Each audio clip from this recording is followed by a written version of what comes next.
Welcome to Photoshop Tricks under 2 minutes. Today I'm going to show you how to properly crop and straighten your image and apply a content-aware effect. First, open your image.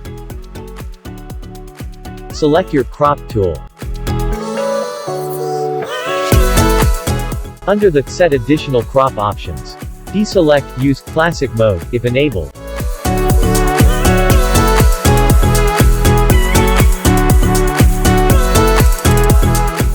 Next, select your Straighten tool. Drag it to the straight part of your image.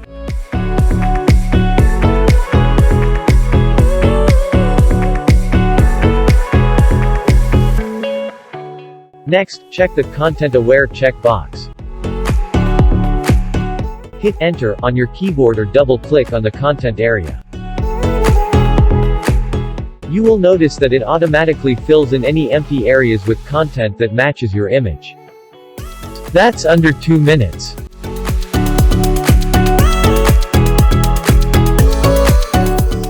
Please don't forget to like, share and subscribe to my channel.